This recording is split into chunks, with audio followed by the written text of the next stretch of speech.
Hoy, hoy tenemos algo especial, o sea, siempre tenemos algo especial, ¿no?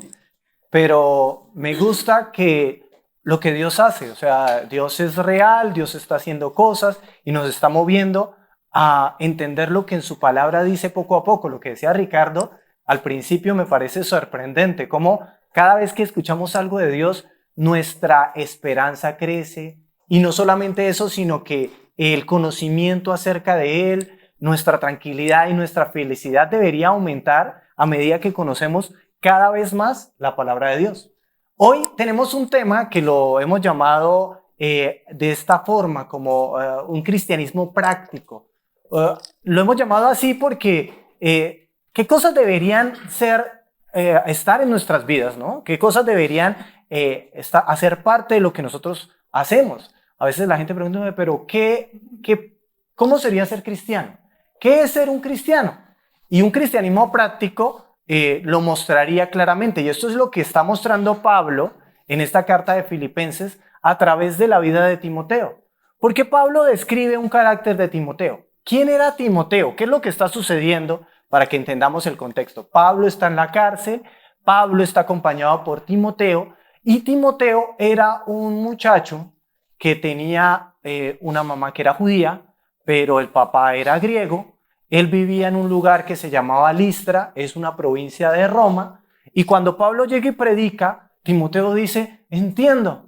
Lo que Pablo habla acerca de Jesús le llegó tan profundamente a Timoteo que Timoteo entiende el propósito y empieza a acompañar a Pablo. ¿A dónde hay que ir? Y este es el punto que llega y están en la cárcel. O sea, Timoteo está junto con Pablo ayudándole, sirviendo y haciendo la obra que sabía y entendía que Cristo lo llamó a hacer. Pablo resalta unas características de Timoteo y son las tres características que vamos a analizar acerca del cristianismo práctico. Timoteo, como Pablo lo describe, es esa persona que tiene un amor súper grande por las personas.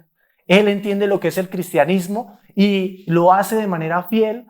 Tiene dos cartas que Pablo le escribe, el Nuevo Testamento tiene primera y segunda de Timoteo. O sea, a Timoteo se le escriben unas cartas donde describen una personalidad influenciada por Jesús profundamente, llena de amor y de verdad. Por eso, esas tres características deberían ser fundamentales para nosotros evaluar si estamos llevando un cristianismo práctico. Me gustaría que viéramos un versículo, y este versículo está en Filipenses 2, versículo 19 y 20. ¿Quién lo puede leer? Me gustaría que alguien lo leyera. Si el Señor Jesús quiere, espero enviarles pronto a Timoteo para que los visite. Así él puede animarme al traerme noticias de cómo están.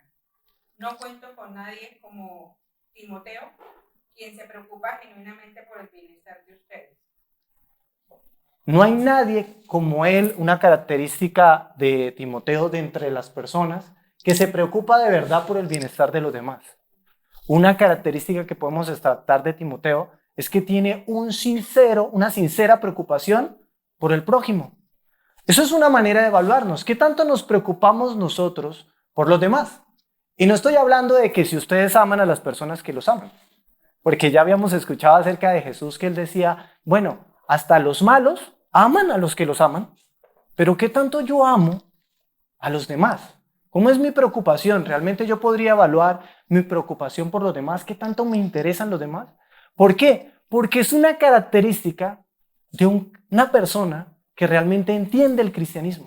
Está realmente preocupado por las demás personas. Y esto me acuerda de la parábola de la oveja perdida. ¿Se acuerdan de esta parábola? Jesucristo está en medio de la gente, ya él empieza pecadores a venir a escucharlo. Entonces imagínense esa escena, los pecadores vienen, uy, allá está Jesús, y se sientan a escuchar lo que Jesús está diciendo. Hay unos recaudadores de impuestos y vienen y escuchan a Jesús, pero también hay unas personas que eran consideradas religiosas de la época. Cuando lo que opinan de usted es algo como que usted es la oveja negra de la familia, o que usted es el religioso de la familia, como el espiritual, como el bueno. ¿Cuál es la opinión que tienen de usted en su casa? No, a mí me consideran o en su empresa, no, el bueno. No, la oveja negra, siempre me han considerado la oveja negra. Bueno, ahí estaban estos dos personajes. Estaban los pecadores que se acercaban a escuchar a Jesús y las personas que los demás los consideraban los religiosos de la época. Y Jesús dijo, diciendo, los religiosos empezaron como a juzgar a Jesús. Este se sienta con esas personas, no sabe que son pecadores. Y Jesús les dijo, imagínense que ustedes tienen 100 ovejas y una de ellas se pierde. ¿Qué van a hacer ustedes? Pues dejan las 99 y van por la que se perdió. Y cuando la hallan, la toman y la ponen sobre sus hombros. Entonces se devuelven a su casa y llaman a sus vecinos y hacen una fiesta. He encontrado la oveja que se me perdió. Y hago una fiesta con esa oveja que se me acabó, porque he encontrado la oveja que se había perdido.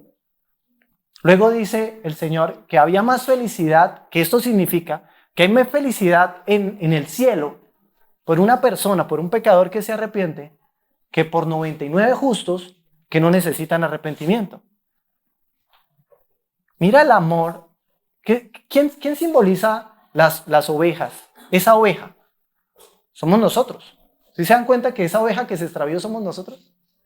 Cuando nosotros decidimos pecar, cuando nosotros decidimos ignorar a Dios, lo que hicimos fue apartarnos de Él. Nos salimos del rebaño y caminamos por sendas oscuras. ¿Quién sabe hacia qué lugares hemos caminado cuando hemos sido mentirosos, cuando hemos sido groseros, cuando nuestro pensamiento ha sido invadido por esta filosofía de esta sociedad que dice que deberíamos buscar lo mejor para nosotros, que deberíamos ocupar lugares importantes dentro de un mundo, que deberíamos fijarnos en amarnos a nosotros mismos y nos hemos vuelto egoístas? Eso es lo que ha hecho el pecado en la vida de nosotros. Nos ha apartado del rebaño, nos ha apartado de Jesús y terminamos lejos, lejos. ¿Y qué hizo? ¿Quién simboliza a esa persona que trae la oveja? ¿Quién es simbólicamente? Jesús. Entonces mire lo que hace Jesús. No le importa qué tan lejos esté esa oveja, qué tan perdida, qué tan sucia esté. Y se va por ella y la encuentra. ¿Cuánto se supone que sacrificó? O sea, no fue tan sencillo como, ay, voy a traer la oveja y vuelvo y la pongo acá. ¿Cuánto tuvo que entregar Jesús? ¿Cuánto le preocupaba la oveja? ¿Qué tanto le preocupaba a Jesús la oveja? ¿Qué fue capaz de sacrificar Jesús por esa oveja? La misma vida. Esto se entiende a través del sacrificio de Jesús en la cruz. Para poder traer la oveja del pecado a la limpieza, de la oscuridad a la luz, Jesús entregó su vida en la cruz. O sea, lo que yo puedo inferir e entender de este versículo es que Dios realmente se preocupa por ti. Mira la preocupación de Jesús. La preocupación de alguien también se nota en la alegría con la que celebra cuando encuentra a la persona que se perdió.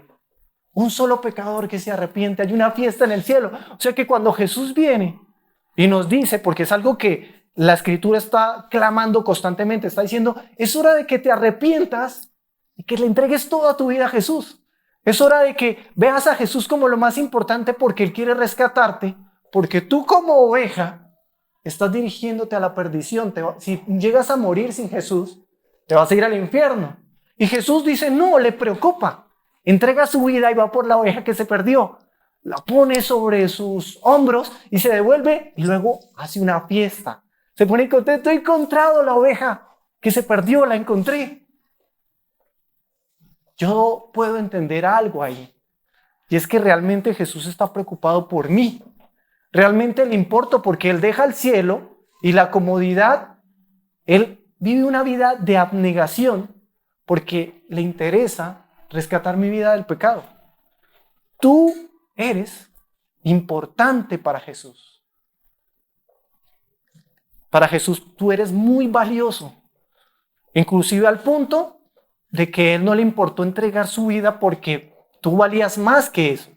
¿Entiendes ese valor que Dios te da? ¿Entiendes lo mucho que le preocupas a Jesús? Alguna vez escuché esto y siempre me pareció como al principio, como bien, después como un cliché, como no es casualidad que tú estés aquí escuchando esto, pero todo el esfuerzo que hace de Jesús es que tú entiendas que Él te ama más que cualquier otra persona en el mundo. Y solo hasta el momento en que tú entiendes que Él realmente está interesado en ti, es cuando tú empiezas a entender por qué tú tienes que interesarte en los demás. Por eso un verdadero cristiano es una persona que se preocupa por los demás. Porque antes entendió que aunque Dios no debería preocuparse por él, Jesús hace el esfuerzo de dejar las 99 e ir por ti.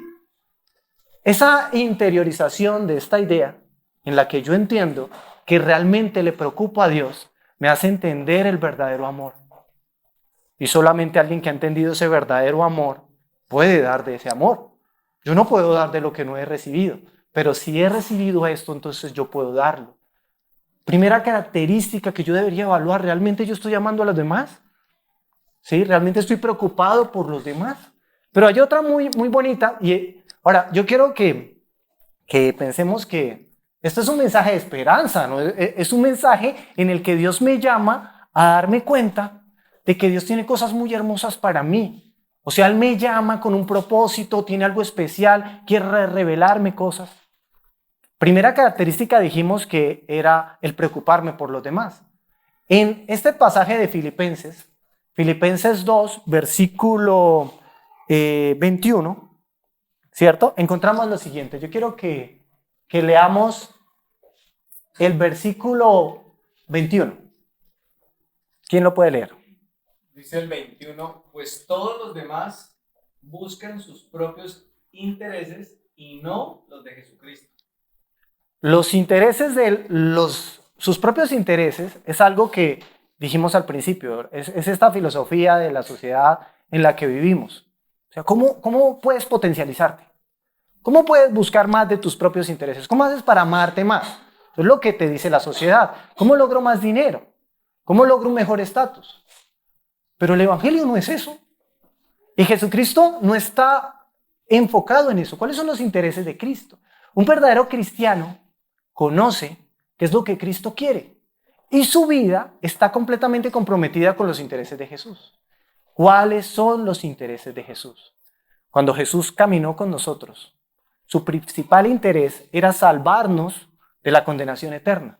Él es el Salvador y Él vino a salvarnos de la muerte. Un interés que vive fuertemente en la vida del cristiano es que Él quiere que las otras personas crean en Jesucristo para que se salven y no se pierdan. Una de las cosas que mueve al cristiano verdadero, para saberlo de manera práctica, dijimos el cristianismo práctico. Un cristianismo práctico se puede identificar y evaluar cuando lo que mueve tu vida es un legítimo interés porque la gente conozca de Cristo y se salve. Por eso, cuando tú conoces un verdadero cristiano, su vida gira en torno a que otras personas conozcan de Jesús y se salven. ¿Tienes eso en ti? Pues si eso no es lo que mueve tu vida, pues debería también empezar a evaluar si yo realmente soy cristiano o no. Porque si no me mueven los intereses de Cristo, me están moviendo otros, tal vez los míos. Pero lo que movía a Timoteo en su amor, lo que movía a Pablo para estar en la cárcel, era ese amor de Jesucristo que una vez ya había recibido, ahora estaba preocupado porque otras personas lo conocieran.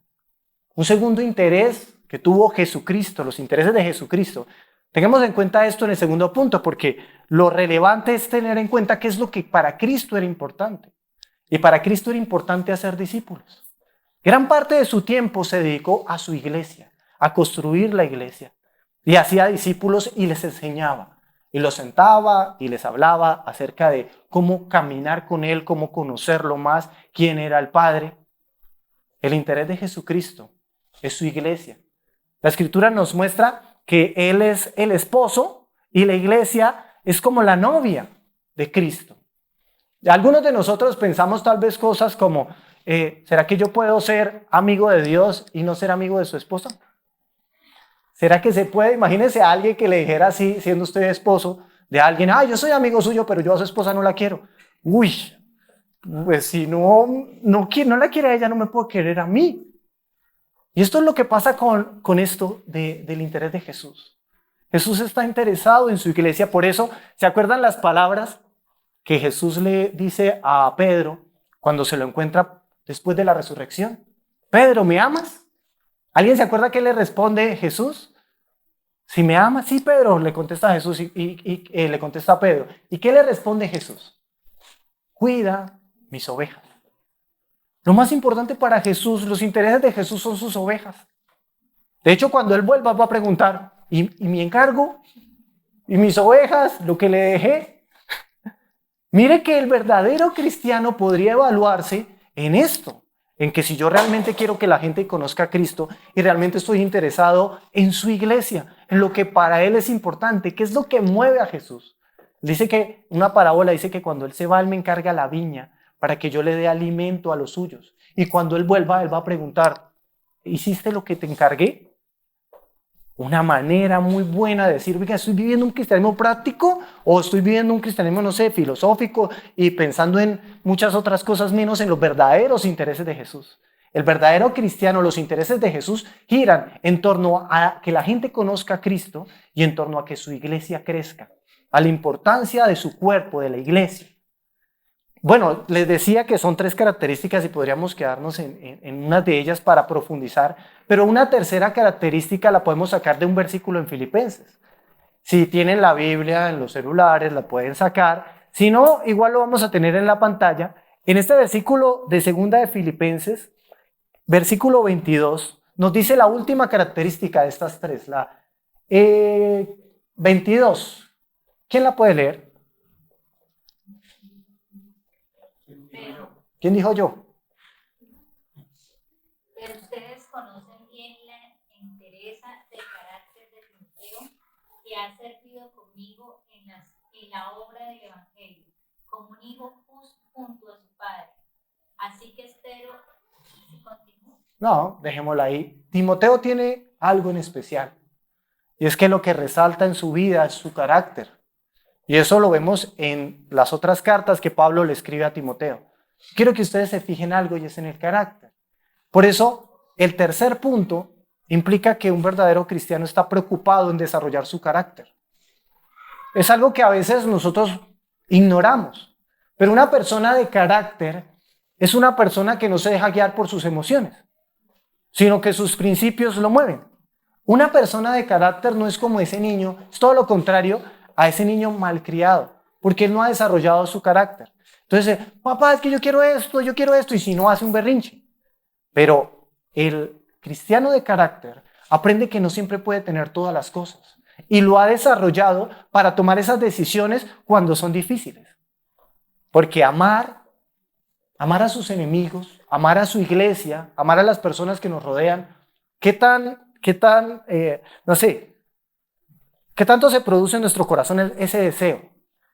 Pero el carácter es el que me lleva a hacerlo.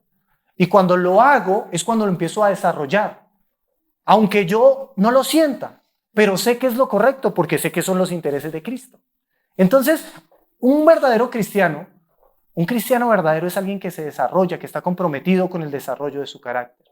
Me gustaría leer un último versículo que está en Romanos para que pensemos en cómo es que se desarrolla ese carácter y por qué está tan relacionado con toda la carta de Filipenses. El versículo 2 dice lo siguiente: a través de la fe en Cristo, Cristo nos ha traído el generoso amor de Dios que ahora disfrutamos y estamos felices con la esperanza de compartir la gloria de Dios. Lo que nos mueve, lo que nos da alegría, es que un día vamos a estar todos con Cristo. Mire que es un contraste a esa filosofía falsa de la sociedad que busca solo autocomplacencia. Solo busca que nosotros disfrutemos de placeres momentáneos. En esta nos dice que hay una esperanza y es compartir la gloria con Dios. Pero hay más. Escuche eso de este punto. Pero hay más.